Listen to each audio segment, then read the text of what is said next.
نہیں میں ویسے ایگزامپل دے رہا ہوں، آپ ویسے ہیں نہیں، ویسے ایز این ایگزامپل دے رہا ہوں، ٹھیک ہے. اب یہ پورا گھر ہے، اس کے اندر یہ ساری برائیاں جو ہے نا وہ بیٹھی ہوئی ہیں. اس کی ایک چابی ہے نا، یہ مصلی کی ایک چابی ہے چھوٹی سی. امام موسیٰ کاظم علیہ السلام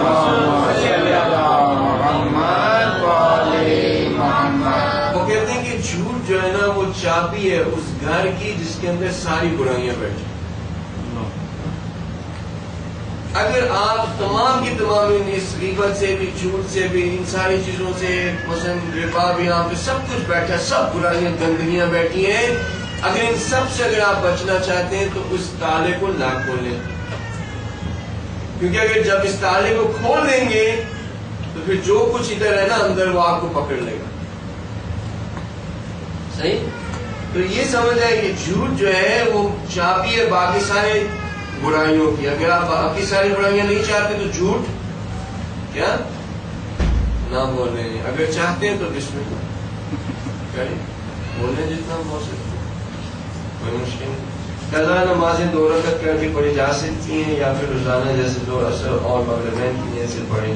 قضا نمازیں آپ کو اسی طرح سے پڑھنی ہے جس طرح سے خدا نے آپ کو کہا تھا پڑھنے کا.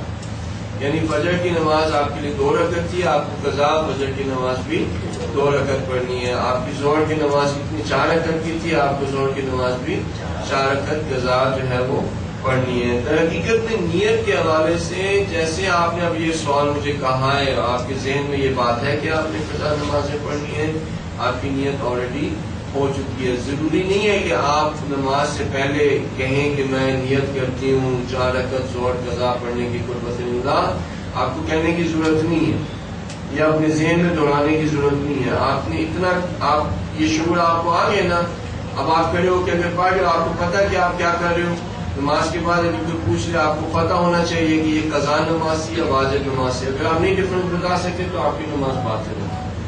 لیکن اگر آپ کو یہ سب کچھ پتا ہے تو پھر ٹھیک ہے. قضا نمازیں واجبات پڑھ سکتے ہیں بشرط ان کے کہ وہ شخص جو آپ کو قضا نمازیں پڑھا رہا ہے وہ بھی کیا قضا ہو اس کی. عیسائی تو کل عیسائی نوکر گھر میں رکھ سکتے ہیں مثلا پاکستان میں. ہاں جی پاکستان میں یہاں پہ اگر ہوتا ہے نا، یہاں پہ اگر ہم گھوڑوں کے درمیان میں بیٹھے ہوتے تو پوچھ ہوتے آیا ہم پاکستانی کو اپنے گھر میں نوکر رکھ سکتے ہیں کیا ہم گھوڑوں کے گھر میں بیٹھے نا.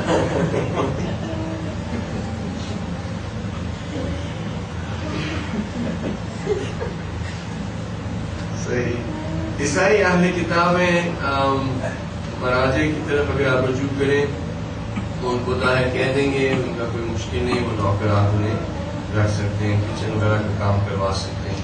البتہ اگر آپ کا مرجع جو ہے وہ اہل کتاب کو نجس تصور کرتا ہے، اس کو کہتا ہے کہ وہ نجس ہیں، تو پھر آپ ان کو نوکر نہیں رکھ سکتے، کیونکہ وہ پھر جس چیز کو ہاتھ لگائیں گے وہ جو ٹرانسفر ہو جائے گی.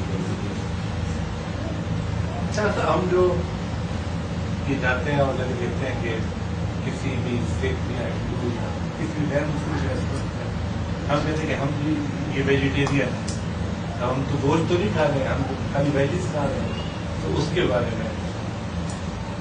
جی یہ آگے صاحب سوال کر رہے ہیں دوسروں کو سنانے کے نہیں اپنے. اچھا آپ ایسے کرتے ہیں نہیں. دیکھیں جب آپ کسی ہندو کا وہ شخص جو کہ کافر ہے، جو کہ نجس ہے، اب آپ اگر اس کے ریسٹورینٹ میں گئے، بے شک آپ نے ویجیٹیبل کھائی تھی، ویجیٹیبل اس نے دھونی ہے یا نہیں دھونی؟ دھوئے گا نا.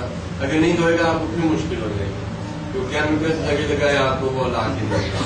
ظاہر ہے کہ دھوئے گا. اس نے کوئی چھری جو ہے وہ دھونی ہے یا نہیں دھونی، دھوئے گا. وہ چھری گیلی ہوگی، وہ کاؤنٹر جو ہے وہ گیلا ہوگا، وہ فریج جس میں وہ رکھے گا نمی ہوگی، وہ سوس جس سے کہ وہ اوپر سیلڈ یا سبزی کے اوپر جو چیز ڈال رہا ہے وہ اگر اس کا ہاتھ اس سے لگ جائے وہ نجس ہو جائے گی. یعنی وہ ہو ہی نہیں سکتا کہ اگر آپ ادھر سبزی بھی کھائیں کہ وہ نجس نہ ہو، اور نجس کھانا بھی حرام ہے. ویسے علماء نے بھی شاید ہوٹل سے جو کھانا ہے اس کو مکروہ بھی قرار دیا ہے. میں بہتر ہے کہ آپ لیکن ہوٹل جو ہے سب ڈپینڈ کرتا ہے. مثلا اگر آپ کے ہوٹل ہے بڑا متقی پرہیزگار بندہ ساری جو ہے وہ سب چیزوں کو جو ہے وہ دیکھتا ہے، تو آپ اس کے جائیں کھانا کھائیں، لیکن یہ کہ بازار میں خود جانا اور بہت زیادہ بازار میں رہنا وہ مقصود ہے. تو یہ کہ اگر آپ باہر آپ کو پتا ہے کہ اچھی جگہ ہے اور وہاں پہ آپ کو جو ہے وہ ایسے مسائل. اچھا اب یہ تو ابھی ہم ہمیشہ جو ہے نا ان چیزوں پہ دقت کر رہے تھے نا کھانے پہ. کبھی آپ میں سے کسی نے یہ سوال نہیں کیا کہ آغا صاحب اگر ہم ایک ایسے ریسٹورینٹ میں جائیں جہاں پہ مکس گیدرنگ ہو، آیا ہم وہاں پہ بیٹھ کے کھانا کھا سکتے ہیں؟ یعنی مجھے کبھی کسی نے یہ سوال نہیں پوچھا. کیونکہ اگر مسئلہ ہو گیا نا، کیونکہ سینٹرز کے اندر بھی مکس گیدرنگ ہوتی ہے، تو ہمیں یہ دیکھ لیں کہ سینٹرز کے اندر مکس گیدرنگ ہوتی ہے تو ہم اس کو معاملات دیکھ لیں گے کہ ریسٹورینٹس میں بھی ہو سکتی ہے. لیکن یعنی جو مکس گیدرنگ ہے، جب آپ کسی جگہ پہ جو ہے وہ آپ کے پاس کنٹرول ہے کہ آپ مثلا شادی ہے، مکس گیدرنگ ہے، آپ کے پاس کنٹرول ہے، نہ جائے. ٹھیک ہے، اسی طرح سے ریسٹورینٹ ہے. اب اگر ان کا لیڈیز اور جینٹس کا جو ہے وہ سیکشن نہیں ہے، میں آپ کے لیے بہت سخت کر رہا ہوں. بالکل صحیح. آپ کو کہنے کا مقصد یہ ہے کہ ہم جس طرح سے ہے نا، وہ ابھی بہت ساری چیزوں کے اندر ہم یہ جو سمجھ رہے ہیں بڑے متقی پرہیزگار ہو گئے، ابھی ہم اتنے متقی پرہیزگار نہیں ہوئے. اگر اتنی تقویٰ پرہیزگاری ہے اسی پہ رہنے دیں تو پھر بھی جو ہے نا وہ کافی ہے آپ کو، کیونکہ اس سے آگے اگر جاتے جائیں گے تو بہت ہمارے لیے مشکل پیدا ہوگی.